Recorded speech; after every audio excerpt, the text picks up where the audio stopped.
Hello everyone. Welcome to my YouTube video. Today I'm going to be covering a few UFC hot takes. So buckle up. Let me know if you agree, disagree in the comments. Drop a like on the video if you can. Maybe subscribe or follow on whatever platform you're watching on. And let's get started. Okay.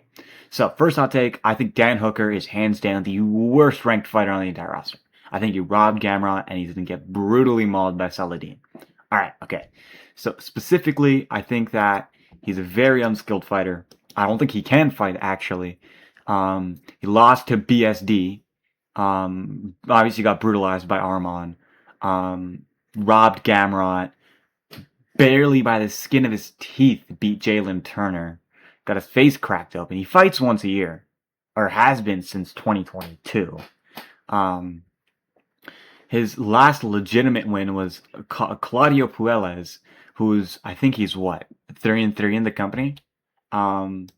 Not exactly a high tier win. I checked. He is 5-3, 5-4. So almost negative. He's almost neutral. Obviously, the dude's best win was Clay Guida, and he's the last relevant last close Dan Hooker win. Obviously lost to Arnold Allen. He lost to Islam Makhachev. He did beat Nasser Haqparast, who's a bum. He got destroyed by Michael Chandler in the first round. And he also got brutalized by Poirier for 5 rounds, which was his biggest achievement, just to be clear. His biggest achievement and what kept him in the UFC was getting brutalized by Dustin Poirier. On top of that, basically every single one of his fights, it's a durability test. He's a human punching bag. The other person just batters them with their hardest shots, and on few fights he wins, it's where they get tired and he's able to just knock them over Homer Simpson style. He had the few aura moments. He had the one oh, I love this shit. But outside of that, what the hell does he do? What does he love? Does he just love getting battered? Getting beaten to death? The dude can barely strike, right? He's a fucking low-level pro kickboxing level of striking. He's on if there's a new person coming to glory on their opening card, he's gonna be the person they're knocking out on their highlight to get the fight hyped or whatever the hell, right? He's a journeyman, all right? His grappling is even worse. He grapples if you went to a Blue Belt Grappling Industries and you just watched it, you're at your local Grappling Industries, your local fucking Prime IBJJF, that's what would happen. That's what you would watch. That's all you would see. All you would see is Dan Hooker in the blue belt level. That's the level of grappling he has. He's gonna lose to Saladin, and after he does, I say we feed him to King Green, feed him back to Michael Chandler for his retirement fight because he's never getting the Conor fight. Maybe a Beneil Dariush. Dan Hooker does. I wouldn't say he has power actually. I do not think Dan Hooker has power. So I'm not gonna say he does. To be honest, who has he actually knocked out? He has one kick KO, a head kick KO against Claudio Puelles. But what? He knocked out James Vick. Fucking knocked out. Who else has he knocked out? Gilbert. Well, I guess he did knock out Gilbert Burns in UFC 226. That was a fight. That's actually low key ball notes. Okay, Gilbert Burns versus Dan Hooker. But still, that was UFC 226. That was 2018, man. What are we doing? He got brutalized by Edson Barboza. Knocked out in the 3rd round. Right? He hasn't knocked anyone out since 2022. That's what we're talking about right now. And before that, the last time he knocked someone out was 2019. So this guy gets one knockout every 3 years. This guy's not a good fighter. Dan Hooker is not a good fighter. Okay? Let's get that clear and out of the way. So yeah, him versus Daniel Zellhuber, and the loser gets the WMF belt, the worst motherfucker belt, and gets kicked out of the UFC.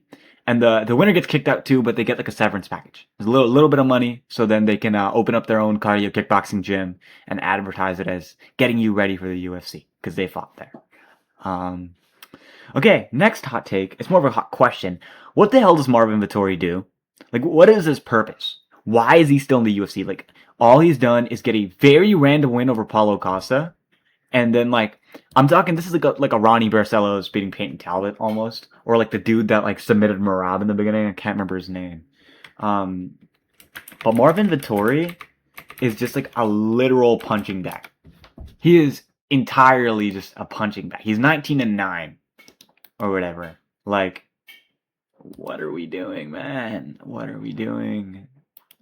This guy, like, he's not a good fighter. He's fucking lost to basically everyone. He's like,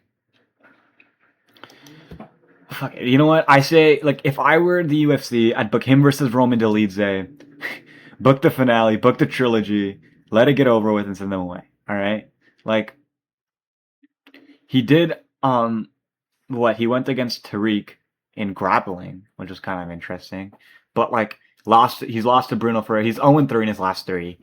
0-4, sorry. 0-4 in his last four. He lost to Jared Cannonier. His last relevant win is fucking Roman Dolidze. Like, well, I wouldn't even count that as a relevant win. I think Roman Dolidze is worse than Marvin Vettori, to be honest. But like his last legitimate win would be what, like a somehow magic out of his ass fluke over Paulo Costa, right? Like, come on, man. Let's just let it rest. Let's put him down. Let's get him out of here, man. He got fucking brutalized by Izzy too. There's nothing this guy can do. Let's send him packing. Let's get him out of the UFC for his own good. So yeah, and my last hot take for this video is actually going to be a bit of a long one. And this is on the entire welterweight division. But I think JDM is still maybe not just as good, but he's still really good. And I will defend him, but I think he's just going to end up being a top 5 gatekeeper for the rest of his career. Like, for the majority of his career where he's a still relevant factor in the welterweight division. I don't think he beats Carlos Pratas in a rematch. He obviously doesn't beat Islam, and I don't even think he's going to get the opportunity to fight Islam again. He doesn't beat Michael Morales. I could see Sean Brady beating him, but that fight could go either way. And the worst possible matchup for the matchmakers to make is him versus Ian Gary. I'm sorry. His legs would turn into mush. Okay, they would turn into jelly. He'd get the Shavkat treatment, but worse, dude. He's chinny to the legs. Okay, he's like the bedtime MMA thing, chinny to the legs. I think JDM's an S tier chinny to the leg. Okay, I entirely believe that if he fights next time in his next fight, whoever it is, I think realistically, Ian Gary's gonna lose to Islam, and they're probably gonna book JDM versus Ian Gary. Maybe even JDM versus the winner of Joaquin Buckley and Mike Malone, or specifically Mike Malone if he wins, and then him versus Ian Gary because Ian Gary is probably gonna take a year off. He is just such a fascinating guy, you know? He's a very fascinating guy, JDM. I like his style. I think, realistically, put him against Ian Gary, he loses. Put him against, for the welterweight division itself, this is more just how to book the division. I think Islam's going to beat Gary. Let Islam go on to fight Michael Morales. Realistically, I think that's the best choice to make. Stylistically, that's very interesting. Michael Morales showed a really weird style against Sean Brady that was really good at anti-wrestling. But I feel like everyone is good at anti-wrestling until they fight Islam. Like, take Volk. Volk, that fight was really close. And I don't know who I think won that. I'm gonna go rewatch it before the Gary and Islam fight. But frankly, I do think that everyone's a good anti-wrestler till you go against a guy like Islam.